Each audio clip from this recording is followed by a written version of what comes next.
नमस्कार जय माँ समलेश्वरी मृता किचन को आपण समस्त को स्वागत करुच्ची।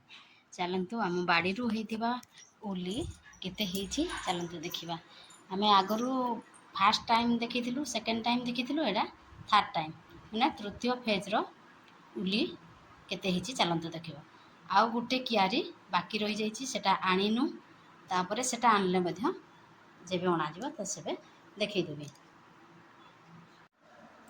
देखो सांग मैंने तृतीय फेज रे पुणी एत सारा पिज आनी गोटे कियारी एतकी निखा हो जाए।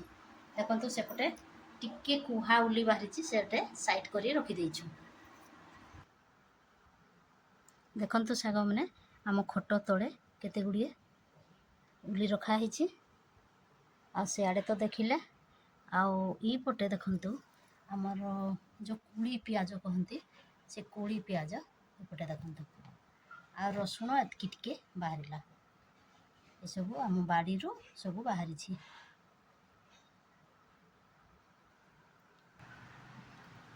आम बाड़ी देखु बड़ा शाग बा कुलेर शाग देखु केते गुड़िए होइछि। आम बाड़ी आ गोटे जिनस देखु हलदी केतेटे बाहरी देखु ये हलदी आम भल भाव ये चेर को काटिकी आम सिझेदेवा तापर छात उपरे सुखेदेवा। देखु सांग मैंने हलदी को भल भाव बाछि देचु। देखु केते चेर मेर केते गला तापर चलतु धोईदेवा। देखु केते मैला पानी तापर 3-4 थर धोईदेवा तापर सिझेदेवा।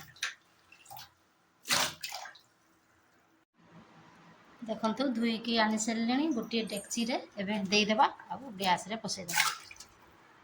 देखु डेक्ची रे मुई अल्प टिके पानी नहीं से एगुड़ाक पकई दूची।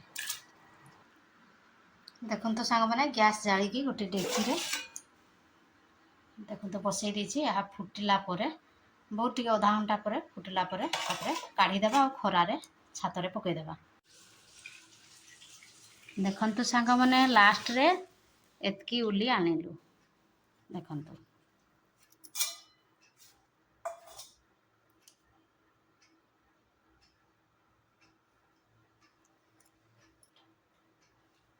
एटा आगरू आनी उली आगरू आनी उली सियाड़े अच्छी